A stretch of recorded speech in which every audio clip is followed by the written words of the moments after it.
Bueno, hoy vamos a hablar un poco del tema de transmisión de calor. Esta transmisión de calor evidentemente es por diferencia de temperatura, ¿no? Generalmente hay tres mecanismos de transmisión del calor, que muy bien lo hemos hablado. Son tres mecanismos principales de la transmisión del calor. La conducción, ¿eh? Es la transferencia de calor a través de un material. Ahí el calor se transfiere en el sentido, como hemos visto, como era como una sustancia. La idea de Laplace, del concepto de calor, es el concepto de transmisión de calor a través de la conducción. Así tiene esa concepción que, si bien está equivocada modernamente, en su tiempo era la aceptada. Otra forma de transmitir el calor es por convección, es decir, el, el movimiento de una masa de sustancia simple o sustancia compuesta es la que produce la transmisión del calor. Como ustedes están viendo acá en el puntero, ¿eh? Acá estamos viendo, por ejemplo, la ebullición del agua. Viene acá la mecha, ¿eh? Acá la mecha o el quemador es la fuente de calor, y el calor va de una manera transmitiéndose por diferencia de temperatura, ¿no?, hacia la parte superior, que es donde se produce el cambio de fase, ¿no?, cambio de fase de líquido a gas, y esa transmisión de calor involucra una circulación de masa, lo que se conoce con el nombre de corriente convectiva natural. Otro claro ejemplo es, por ejemplo, lo que sería la transmisión del calor por lo que sería una diabática húmeda, como es el caso de las nubes. En el aire hay dos formas de transmisión del calor. Uno, lo que se llama diabática seca, y otro que se llama diabática húmeda. En la diabática húmeda el calor se transmite por convección del spray de agua que forma la nube. Vulgarmente se le dice vapor de agua, aunque no es un vapor en sentido estricto. Y otra transmisión del calor que nosotros hemos visto es la radiación. Eso lo vieron con Horacio. Un poco la radiación, el concepto de radiación como transmisión del calor o transmisión de energía. En este caso, la transmisión viene dada por la ley de Stefan y es debida a una diferencia de temperatura. De los tres elementos que hemos visto, el único que puede transmitirse el calor en el vacío es la radiación. Es un poco lo que nos llega a nosotros del Sol. También, como nosotros estamos en la fotósfera solar, también hay una transmisión del calor por circulación forzada de partículas, que en este caso son iones de hidrógeno y de helio. Pero como el aire es tan, como la fotósfera es tan poco densa, el efecto que tiene de transmisión del calor debido al viento solar es prácticamente insignificante. La principal transmisión del calor del Sol a la Tierra es la radiación. Y el espacio que hay entre la Tierra y el Sol es prácticamente un vacío. Un vacío casi un ultra vacío. Conducción no hay, porque de alguna manera no hay un material lo bastante denso para que ocurra conducción, así que en el espacio la transmisión ocurre por dos fenómenos. Por fenómeno de viento de partículas, pero como es muy poco denso, que nuestro sistema solar influye poco, no sería el caso, por ejemplo, de un estallido de supernova, donde sí, ahí el viento del estallido es bastante denso y puede producir incrementos de temperatura, y el principal elemento es la radiación, o lo que se conoce a través de un gas de fotones. Vamos a empezar por la conducción. El primero en elaborar una idea del concepto, de cuantificar el concepto de la conducción del calor, partiendo de las ideas de Laplace. Recordemos que Curie partió, Fourier, ya lo voy a decir en correcto francés, Fourier partió de las ideas de Laplace, o sea, de la idea de transferirse una sustancia. Ellos creían que el calor era una sustancia, ¿no? Y en el caso, por ejemplo, él suponía que tenía un sólido a temperatura T1, otro sólido a temperatura inferior T2, y tenía un medio de contacto de un sólido. Entonces había un flujo neto de calor de un sólido al otro. Recordemos que según el segundo principio de la termodinámica, determina que el calor solo puede fluir de un cuerpo más caliente a uno más frío. Eso se acuerdan, lo vieron con Horacio en el segundo principio de la termodinámica, ¿no? Bueno, entonces eso sería la transmisión espontánea de calor. ¿Qué es lo que un poco nosotros vamos a ver? Nosotros vamos a ver la transmisión espontánea de calor. Después está la transmisión forzada de calor. Pero la transmisión forzada de calor requiere un consumo de energía. Por ejemplo, ahí sí yo puedo quitarle calor a un cuerpo frío y mandárselo a un cuerpo caliente. Pero eso lo tengo que hacer a costa de darle energía al sistema. Espontáneamente no puede ocurrir. Entonces, ¿cuál es la ley de Fourier? La ley de Fourier fue escrita de una manera moderna, ¿no?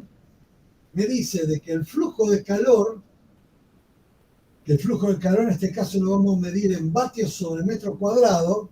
El vatio es la unidad de potencia, ¿eh? Es energía sobre unidad de tiempo, porque estamos acá evaluando una cuestión dinámica. Entonces, por eso es un flujo de potencia en este caso. Es igual a un coeficiente K por menos el gradiente de temperatura. Es decir, veamos el ejemplo de esta pared. En esta pared tengo que esta zona tiene mayor temperatura que esta. Entonces, el gradiente de temperatura, ¿para dónde va a apuntar? Para allá. Porque acuérdense que el gradiente apunta a la cota ascendente, no a la cota descendente. Entonces, si el gradiente apunta para este lado, tengo que ponerle un signo menos. ¿Por qué? Porque el calor, por el segundo principio de la termodinámica, va a ir de la zona de mayor temperatura a la de menor. Entonces acá tengo el flujo del calor que es positivo. Positivo en el sentido de mi sistema de referencia. ¿Por qué? Porque esto es un vector, ¿eh? Y lo voy a tratar como un vector, igual que lo que ustedes trataban como vector a la fuerza. O sea, el hecho de que el flujo del calor fuera positivo me indica simplemente que va en la dirección en mi sentido positivo, nada más. No me dice que el flujo que crece o decrece. Es una cuestión de convención de acuerdo al sistema de referencia. Porque lo voy a tratar como un vector. Voy a tratar como un vector al flujo, no al calor. ¿Estamos? Que aparece en el primer principio, que es un escalar. El flujo de calor es un vector, recuérdenlo siempre. Entonces,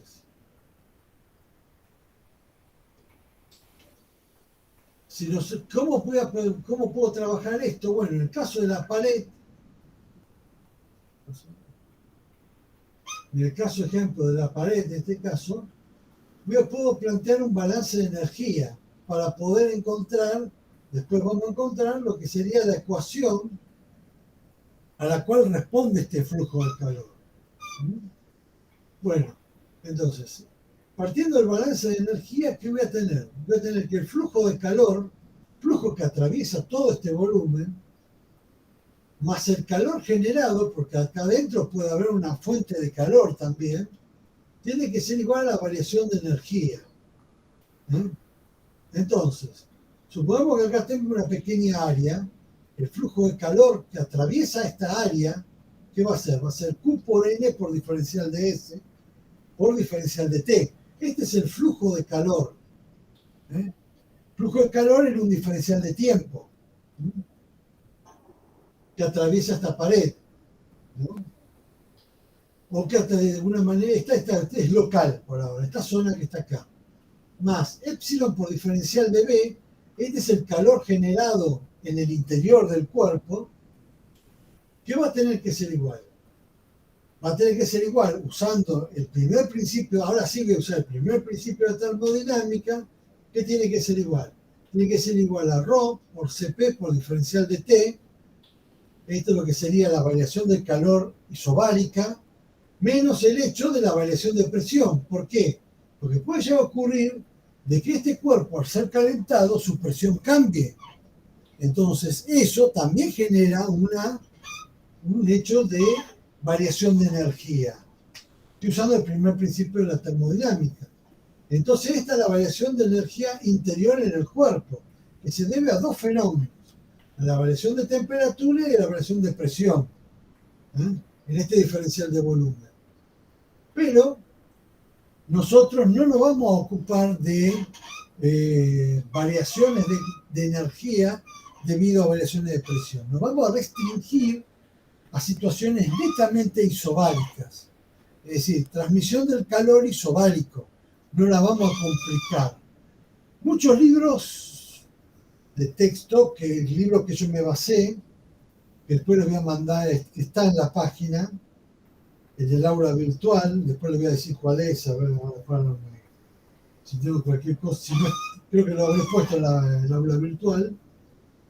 Ese libro generalmente también, ese libro, que es un buen libro de transmisión de calor, también usa transmisión de calor isobárica, es decir, no tiene en cuenta los cambios de presión. El Zemaski creo que tampoco tiene en cuenta los cambios de presión, y yo eso lo tenía en cuenta un libro que lamentablemente yo perdí. Entonces, por eso vamos a hablar de la conducción de calor. Acuérdense que estamos hablando de conducción de calor, que es el primer de todos los mecanismos, isobárica. Es decir, que de todos estos dos términos, este término no se tiene en cuenta. Si no es isobárica, sí lo tengo que tener en cuenta, y la ecuación de transmisión de calor, la cual responde el flujo de calor dado por la ley de Fourier, se me complica mucho más. Pero por ahora se me simplifica. Entonces, como es isobárica, la variación de presión es cero, y esto que implica de la ecuación anterior, esta ecuación me queda reducida a esta que está acá. Entonces, para un intervalo del volumen, o sea, fíjense que yo lo que puedo hacer es agarrar ahora y puedo trabajar íntegro en un volumen. Como acá lo que me queda es una derivada total de la temperatura, bueno, hago unos series tejimanejes algebraicos. O sea, puedo pasar este diferencial de T como diferencial, lo puedo mandar acá y esto me define una derivada. ¿Está? Entonces, ahora acá me queda una ecuación que aparece una derivada en el tiempo, bueno, trabajando un poco, etcétera, etcétera, usando el teorema de la divergencia, bla, bla, bla, bla, bla, bla, bla, bla, bla, me queda esta ecuación de balance que tengo acá, donde yo agarré la derivada que está en el interior de un integral de volumen, la saqué para afuera. ¿Cómo lo puedo sacar para afuera? Bueno, hay ciertos teoremas que no sé si lo habrán visto o no, que no viene al caso. Lo que viene al caso es que llevo una ecuación integral de este tipo. Para pasar de este flujo que tengo acá en diferencial de S dentro del volumen a todo un integral dentro del propio volumen, lo que uso es el famoso teorema de la divergencia o teorema de Green, por lo cual me permite transformar esto en integral de volumen, trabajo otro poco algebraicamente y me queda finalmente esta la ecuación de conducción del calor, donde aparece la divergencia del flujo de calor igual a más el calor generado por unidad de volumen, es igual a esto que está acá, igual a la variación del calor debido al hecho interior del cuerpo. Esto sería como una ecuación de balance. ¿Ah? Si no hubiera este término que está acá, aparecería algo muy parecido a la ecuación de balance de carga que lo van a ver en física 3. Pero acá tiene en cuenta el hecho de la generación de calor espontáneo. Casos particulares que uno puede tener. Si los parámetros no dependiesen del tiempo y son meras constantes, la ecuación se me simplifica así. Me queda una ecuación bastante simple. Se dice que el perfil es estacionario cuando este no varía en el tiempo, no depende explícitamente del tiempo. Y en ese caso me queda una ecuación de este tipo, que es una ecuación de Poisson. Si no hay generación interna, directamente el perfil de temperatura, que es estacionario sin ecuación interna, me queda esta ecuación que está acá, que se llama ecuación diferencial de Laplace. No quiere decir que Laplace haya sacado una ecuación con el gradiente. El uso del gradiente fue inventado muy posteriormente por un tipo que se llamó Hafside, el operador gradiente y laplaciano. Pero modernamente se lo llama esta ecuación de Laplace, de perfil de temperatura. No se asuste que no vamos a resolver laplacianos.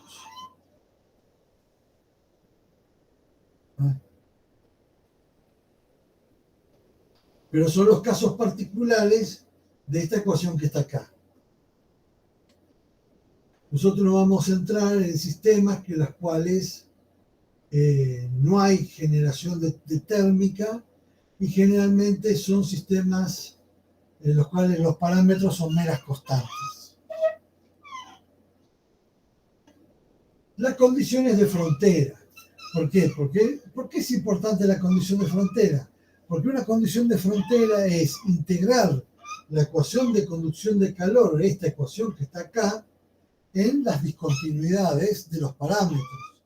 Eso se lo llama condición de frontera. O sea, yo tengo una región, pongámosle un lugar muy chiquitito, yo tengo una superficie que me divide dos situaciones del espacio que tiene dos coeficientes de conducción distintos. Me olvidé decirle que el coeficiente este que está acá se lo llama coeficiente de conducción del calor. Me olvidé poner las unidades, pero generalmente las unidades en este caso son vatios metros cuadrados dividido grados centígrados o grados Kelvin, es lo mismo. Bueno, entonces la condición de frontera. Tengo un volumen y dentro de ese volumen, que tiene un delta L, tan chiquito como yo quiera, y tiene un área tan pequeña como yo quiera, tengo un cilindro, meto un cilindro como un diferencial de volumen, en la cual ese cilindro me separa, dentro de ese cilindro, hay una separación, una condición de frontera de dos coeficientes distintos. Entonces acá adentro voy a integrar la forma integral, o sea, esta expresión que está acá, esta que tengo acá, de la ecuación de conducción del calor. En lugar de su forma diferencial, voy a usar su forma integral, porque es mucho más simple. Entonces, dentro de este elemento de volumen que está acá, dado que el delta L es arbitrario, yo lo puedo hacer tan chiquito como yo quiera, de manera que acá adentro el problema sea estacionario, es decir, que dentro de la interfaz de cambio de coeficiente de transmisión del calor no haya fenómenos que dependan del tiempo y que la generación interna, si es que lo hubiere, prácticamente la puedo considerar cero. Entonces, me queda que la ecuación integral que me da es una ecuación de conservación de flujo. Esta que está acá es una ecuación de conservación de flujo. Entonces, el aporte lateral es despreciable. O sea, el flujo, si yo quiero integrar el aporte lateral, este aporte lateral no solo es despreciable, sino que se puede mostrar que es igual a cero. Si uno hiciera el trabajo riguroso, encontraría que el aporte lateral es cero. Entonces, el único aporte que me da el flujo neto es el aporte que viene dado por la tapa superior y la tapa inferior. Entonces, como sé que este aporte, el balance es cero, me queda esta situación. Entonces, yo puedo unificar las normales, la normal 1, respecto de esta tapa, respecto de esta, fíjense que tienen direcciones distintas, pero el mismo módulo. Entonces puedo estandarizarla respecto a un solo valor normal, que es la normal esta que está acá, N2. Pero también puedo hacerlo respecto a la N1, exactamente lo mismo. Entonces, ¿qué me resulta acá? Acá me resulta la primera condición de contorno, que me dice que el flujo normal en una interfaz se tiene que conservar. Eso es lo que me está diciendo esta ecuación. ¿Qué consecuencia tiene esto? Si yo uso la ley de Fourier, me queda que la derivada normal de la temperatura responde a esta ecuación que está acá. Esta es la ecuación de contorno en cuestión. ¿Y cuál es la otra condición de frontera? Es una condición de frontera que viene dada, de alguna manera, vendría dada, si queremos así, por el principio, por la ley cero de la termodinámica. ¿Por qué? Porque acá si acá no hay generación de calor, sí o sí acá adentro tiene que haber una continuidad de la temperatura. Esa continuidad de temperatura viene dada justamente por la hipótesis que yo tomo que epsilon es igual a 0. Y esa continuidad de temperatura me dice que la temperatura tiene que ser continua. O sea que la temperatura acá, viniendo por acá, tiene que ser igual a la temperatura viniendo por acá en la discontinuidad. Eso es lo que me dice esta otra condición de frontera. Entonces acá tengo las dos condiciones de frontera que cumple la conducción del calor isobárica.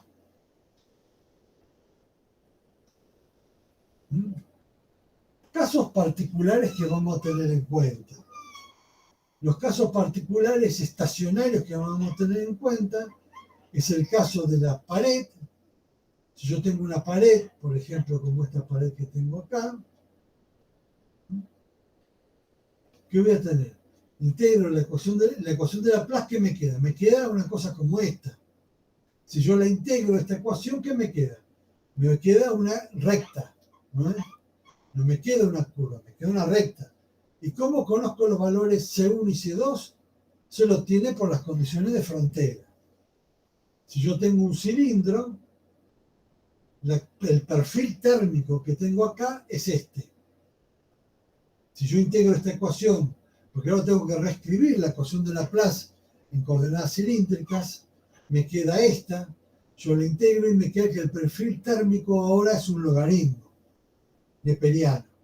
¿Cómo tengo esta constante? De vuelta por las condiciones de frontera. Vamos a ver ejemplos en la práctica. Y en el caso de una esfera, lo mismo, me queda esto. Y estos son los tres casos particulares que un poco vamos a usar en la clase.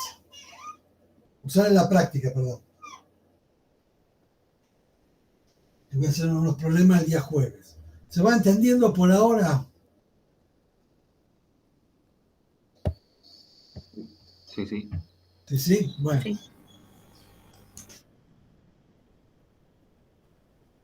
Algo que de alguna manera se inventó modernamente, haciendo una analogía con con el electromagnetismo y más con la teoría de circuitos, porque esto se usa, aunque ustedes no lo crean, se usa especialmente en transmisión de calor para dar un metamarco conceptual, un marco teórico que me permite hacer una abstracción, por eso es un metamarco, y permite trabajar los problemas de una manera más simple conceptualmente, es el concepto de resistencia térmica. Esto se hace una analogía con el concepto de corriente eléctrica y teoría de circuitos. Si yo tengo, por ejemplo, una pared plana, una transmisión de calor unidimensional, se define como resistencia térmica, acá, a la variación de temperatura, dividido el flujo multiplicado por el área que yo tengo en cuestión. En este caso, supongo que la pared tiene un área finita. Eso se lo llama resistencia térmica. Esto define resistencia térmica en función, de una manera, de las fuentes. En el caso en función de los coeficientes, es la longitud dividido el coeficiente de conducción por el área. Esta es la resistencia térmica. Se hace el análogo que uno tiene con la corriente. Entonces uno va a tomar como el análogo de la corriente eléctrica el flujo de calor, el Q punto. O sea, la variación de calor con respecto al tiempo, en este caso. En este caso, en el caso del circuito eléctrico, es la corriente, la variación de la carga respecto al tiempo. Entonces uno hace el análogo entre carga y calor. Y el análogo es de la diferencia de temperatura, es la diferencia de potencial. Con este análogo conoce como resistencia eléctrica, y esto sería como un análogo de resistencia térmica. La unidad de resistencia térmica es Kelvin sobre vatio o grados centígrados sobre vatio. Después vamos a ver ejemplos en la práctica. ¿Qué propiedades tiene resistencia térmica? Bueno, unas propiedades que tiene resistencia eléctrica que ustedes no las han visto. Si yo tengo dos situaciones, que tengo una interfaz que tiene una serie de materiales con diferente coeficiente de conducción de calor, y acá tengo una diferencia de temperatura, donde este tiene un valor mayor que este, el flujo de calor que tengo es el mismo. ¿Por qué? Porque es como si fuera un circuito serie acá. Tengo que esta pared está en serie con esta. Entonces, al estar en serie, el flujo de calor neto se tiene que conservar. Si no tengo generación ni nada acá adentro, voy a tener que, de las condiciones de contorno, voy a encontrar que el flujo de calor que va en el Q1 tiene que ser el flujo de calor que sale por Q2, y es el flujo de calor total. Entonces me queda de que el flujo de calor Q, ¿qué va a ser? Va a ser la diferencia de temperatura dividido la resistencia total. ¿Y esta resistencia total qué es? La suma de las resistencias parciales, como un circuito serie. En el caso que yo tengo ahora la interfaz de esta manera, como si fuera un circuito paralelo, entonces ahora los dos tienen la misma diferencia de temperatura, pero el flujo de calor ahora es el aporte de un material y de otro. Bueno, en este caso el flujo de calor neto va a ser igual a Q1 más Q2 de vuelta. El flujo de calor va a ser igual a T1 menos lo mismo que antes, pero ahora la resistencia total va a responder a esta expresión, que sería como si fueran resistencias en paralelo. No es complicado de demostrar, después en todo caso se lo demostraré en la práctica.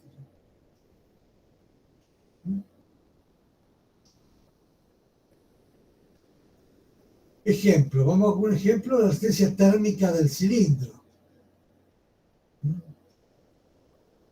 De resistencias térmicas. Nosotros vimos resistencia térmica de una placa, una pared plana. Pero ahora, en el caso de un cilindro, bueno, si uno trabaja y calcula lo mismo como hicimos acá, de esta manera, uno puede encontrar que la resistencia térmica del cilindro, que eso también es un problema de la práctica, por eso no lo pongo acá cómo resolverlo, se puede mostrar que tiene esta expresión. Si fuera una esfera, tiene esta otra expresión que está acá. Eso es la resistencia térmica, de un cilindro o de una esfera. Fíjense que difiere mucho al caso de una placa.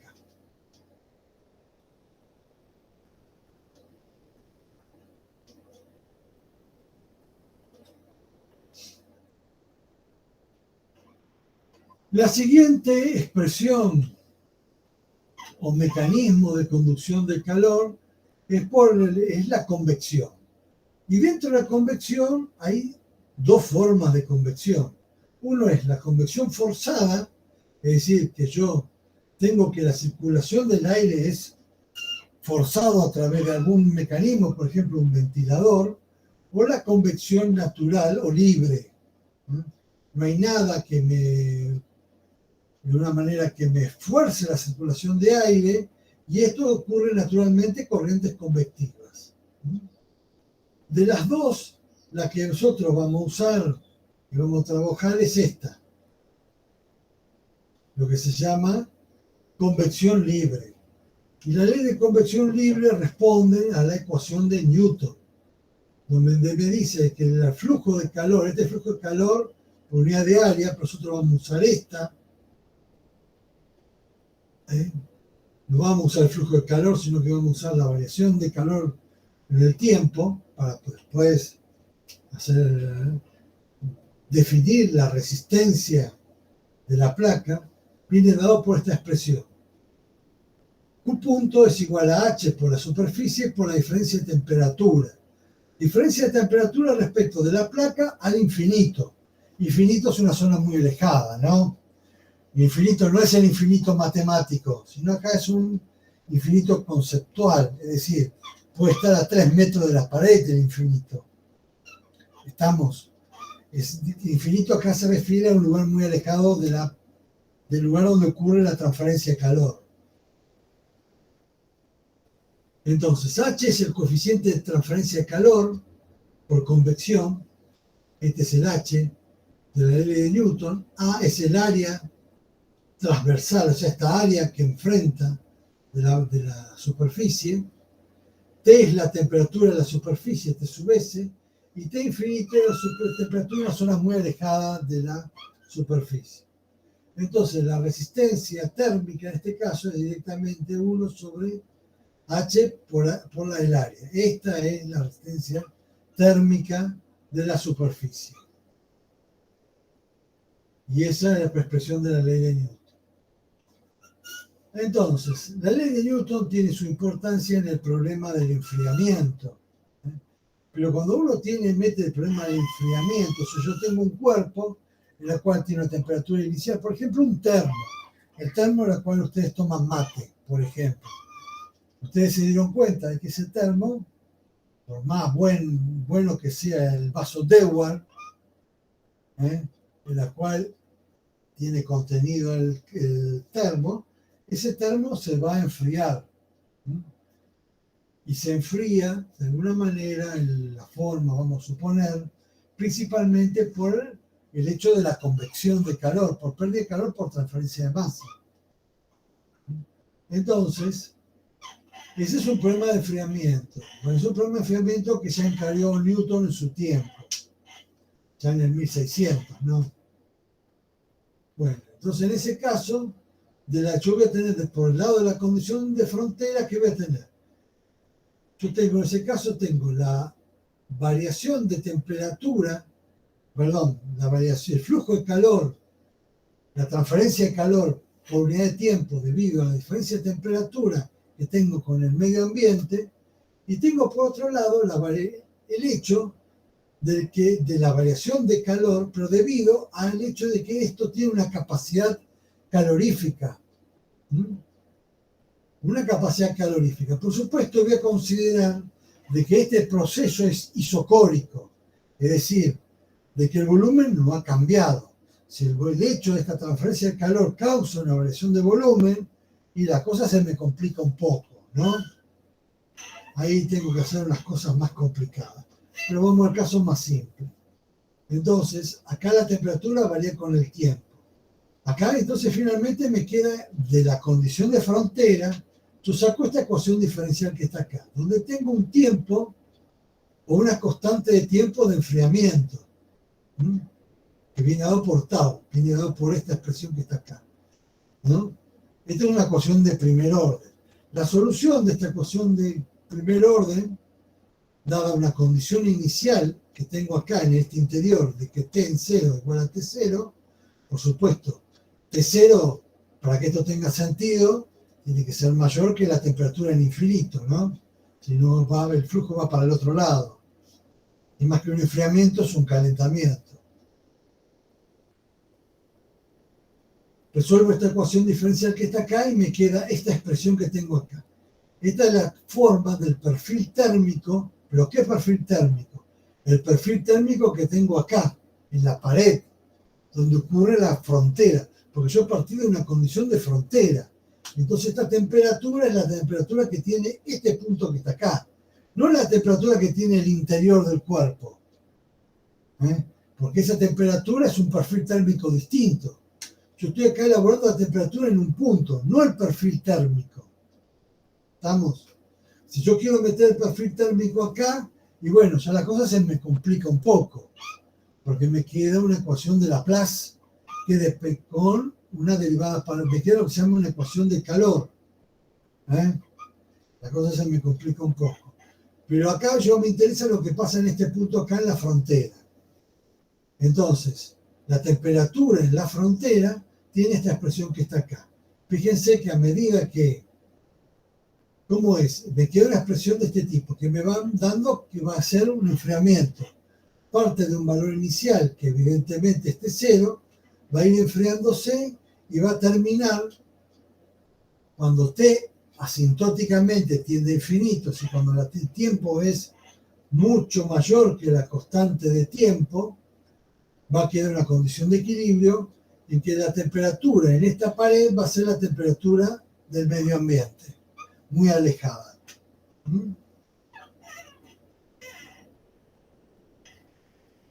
Entonces, acá aparece un nuevo concepto en el problema de transferencia de calor, que es el concepto de capacidad térmica. Porque este problema de enfriamiento me induce un hecho acá.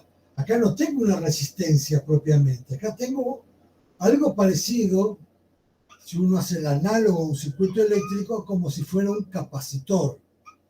Entonces, modernamente, esto se lo llama capacidad térmica. Es decir, acá adentro tengo el análogo como si fuera un capacitor eléctrico. ¿Y cómo defino la capacidad térmica? Como justamente este Q, que está acá, este flujo de calor, dividido en la derivada respecto del tiempo de la temperatura. Este T punto que aparece ahí es la derivada respecto del tiempo de la temperatura. Y eso me define la capacidad térmica. Entonces, este circuito de enfriamiento que yo tengo acá, lo puedo hacer análogo a un circuito RC serie, totalmente equivalente, aunque a ustedes les cueste creerlo, y sería equivalente a este circuito que está acá, donde yo tengo un interruptor. Cuando cierro el interruptor, es decir, cuando pongo en contacto las dos superficies, que es como yo cerrar el interruptor, entonces va a haber un flujo neto de que se va a consumir acá. ¿Hasta qué va a llegar todo esto? Hasta que ¿qué cosa? Hasta que el calor que tengo acá adentro, que es equivalente a la carga, se consuma. ¿No? Porque recuerden, heredamos la concepción de Laplace, donde el calor se puede acumular. Si mantenemos esa terminología, aunque sea incorrecta, pero viene muy bien para poder simplificar los problemas de conducción. Estoy usando una terminología obsoleta, pero que todavía se usa. ¿Por qué? Porque es muy funcional a resolver problemas de conducción de calor. ¿Estamos? Por eso se sigue usando, aunque es incorrecta. Entonces yo estoy pensando que el capacitor es un lugar donde se acumula calor, cosa que es mentira. ¿Estamos? Pero no importa. Somos ingenuos y seguimos usando la terminología, la concepción de Laplace. Entonces, cuando yo cierro este circuito, esto va a circular ¿hasta qué? Hasta que la carga que tengo que acumular el capacitor se termine. ¿La carga cuál es? El calor. Haciéndolo en el análogo con el circuito eléctrico. ¿Estamos? ¿Entendieron más o menos el tema hasta acá? Sí. Sí, bien. Bueno, y por último, el último de todos los mecanismos, que con esto creo que ya terminamos, es la ley de Stefan, que un poco la vieron con Horacio la semana pasada. La ley de Stefan, o la ley de radiación, que fue propuesta en el año 1879, con lo cual todo esto es anterior, la ley de Stefan es anterior a toda la parte de la teoría de Planck de la radiación de cuerpo negro. Parte del supuesto, de alguna manera, de que el flujo de calor es igual a un coeficiente, que se llama coeficiente de emisividad, por una constante, por el área, por el hecho que aparece acá la temperatura de la cuarta. Acá no aparece la diferencia de temperatura directamente, sino aparece la temperatura de la cuarta. El coeficiente sigma en unidades internacionales es vatio metro cuadrado por Kelvin a la cuarta. A diferencia de la convección y la conducción, la transferencia de calor por radiación puede ocurrir entre dos cuerpos incluso si están separados por un medio frío entre ellos. Por ejemplo, yo tengo una persona acá que está a 30 grados, tengo que el aire que me rodea está a 5 grados y sin embargo el tipo se está calentando con un fuego que está a 900 grados. ¿Por qué se puede calentar el tipo? ¿Por qué puede recibir calor si acá lo que tengo es un flujo de calor si el aire está a 5 grados? ¿Por qué? Porque está recibiendo una radiación. Es decir, el fuego moderno, vamos a hacer un análisis moderno del tema, no un análisis viejo. El fuego, la combustión de materiales, la combustión se llama combustión rápida, hay dos mecanismos de combustión, rápida y lenta. La combustión lenta, por ejemplo, ocurre cuando, por ejemplo, sin producción de llama. Un ejemplo de combustión lenta es la combustión del carbón del asado. Cuando ustedes hacen las brasas, ¿no? Que las ven que están al rojo, ¿eso por qué? Porque está en combustión lenta, no se produce llama. Pero sí se produce radiación. Radiación, que sería la principal emisión de radiación, es la infrarroja. Esa radiación infrarroja, de alguna manera, traspasa un medio que la cual está frío y llega a un receptor de la radiación. Este receptor de la radiación, ¿no?, tiene una emisividad que es lo mismo que una absorbancia, porque el coeficiente en equilibrio térmico, el coeficiente de emisividad es el mismo que el coeficiente de absorción, cuando está en equilibrio térmico. Entonces, esta persona tiene una absorbancia, un coeficiente de absorción, que es el mismo que el coeficiente de emisividad, ¿no? Asumamos una condición de equilibrio térmico.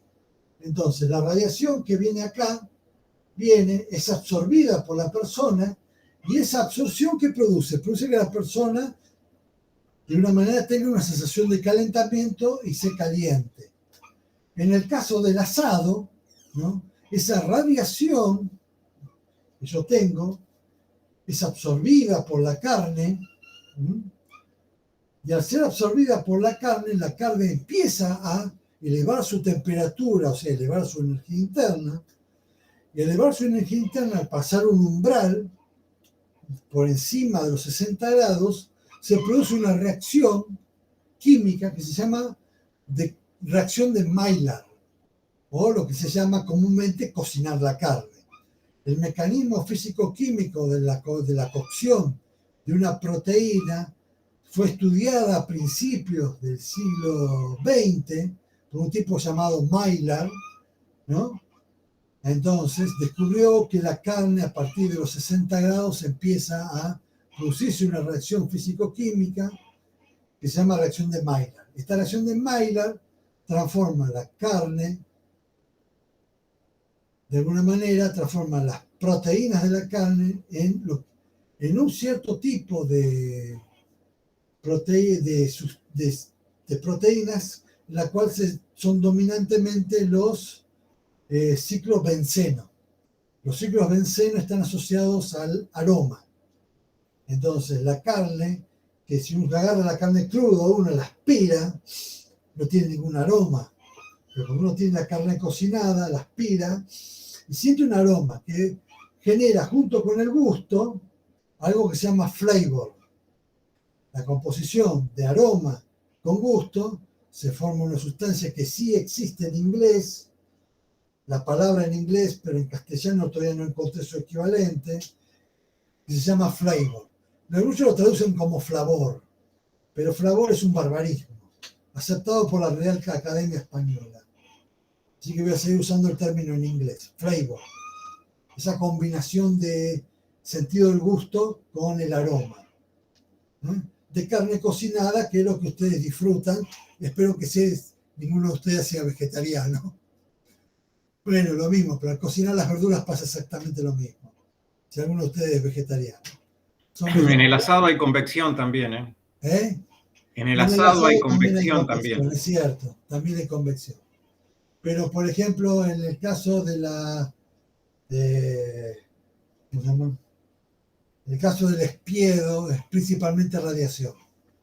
Sí, Cuando vos señor. cocinas el pollo al espiedo. Se cocina más por radiación, digamos. Más por radiación que por convección. Sí, porque la fuente de calor está arriba. Claro. Cocción al espiedo. Claro, No hay convección hacia abajo, digamos. Claro, eso te iba a decir, en convección va para arriba el calor. Claro, va para arriba porque la gravedad apunta para abajo. ¿Está? Sí. Si la gravedad apuntara al revés, habría convección. Bueno, pues más o menos entendieron ahí, vieron que por lo menos la transmisión de calor por radiación tiene su utilidad para explicar un hecho de la vida cotidiana. La cocción, un tipo de cocción de alimentos por radiación. ¿Saben hacer asado ustedes? Sí. Ah, bien. ¿Vos, Marianela? No, pero ya vi cómo se hace. Está aplazada en termodinámica, entonces. No, Marianela cuando venga a Rosario va a hacer, digamos, un trabajo práctico en la choripaneada. Un laboratorio, Ahora sí. tenés que prestar la parrilla, pero... Va a tener que bajo... Bueno, a ver, Horacio, vos no sé si sabe hacer mucho asado también, o sí. Sí, he hecho asado, sí, no hay ningún secreto tampoco. Ah, bueno. Pero no, Marianela va a tener que venir y prender el fuego. Bueno, si me prestan una parrilla puedo aprender. Un estricto jurado. Claro. Termogastronómico. El jurado termogastronómico, claro.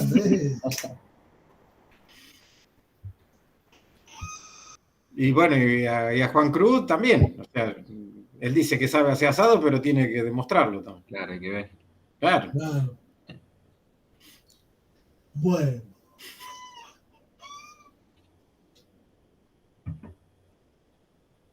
Por ejemplo, ¿dónde aparece la radiación? La radiación en la vida cotidiana aparece en todas partes, porque tanto las plantas, las paredes, las personas, los muebles, el piso, etcétera, emite radiación. Y todos estamos como en un gigantesco cuerpo negro en equilibrio termodinámico. O sea, la casa se podría pensar como un análogo a un cuerpo negro ideal, ¿no? O sea, una cavidad. Y una cavidad es un cuerpo negro. Como Horacio les explicó el fuego. Sí, más o menos, eso sí. Si está todo en equilibrio. Claro, bueno. Si vos prendés una luz, ya no estás en equilibrio. Ya no estás en equilibrio. Abrir una ventana, no está en equilibrio. Si la temperatura de la persona está por encima del resto de la habitación, tampoco. Tampoco.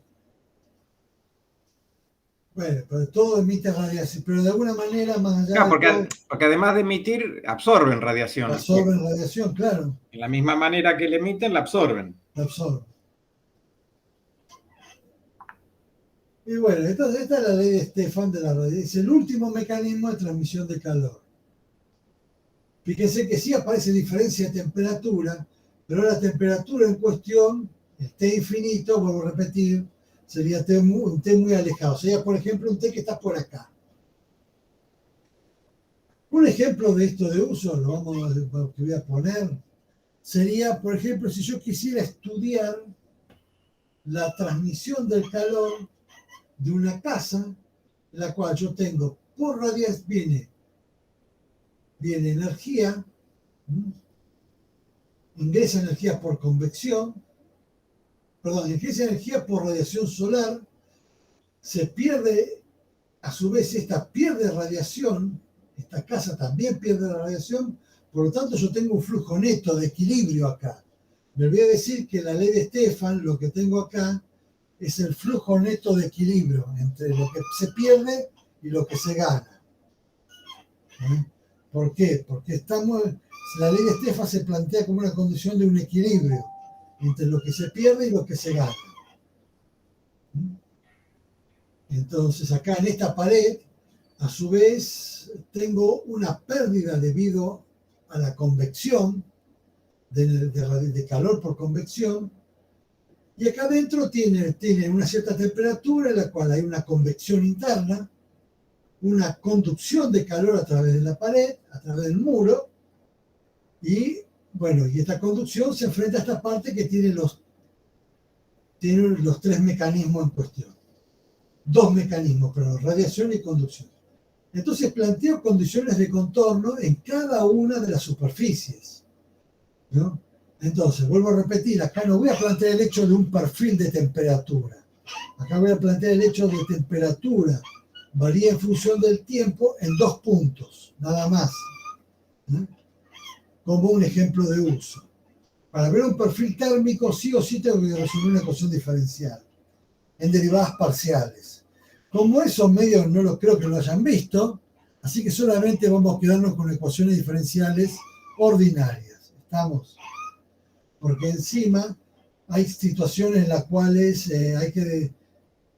algunas situaciones en las cuales las ecuaciones son bastante jodidas y la única manera de resolverlo es numéricamente.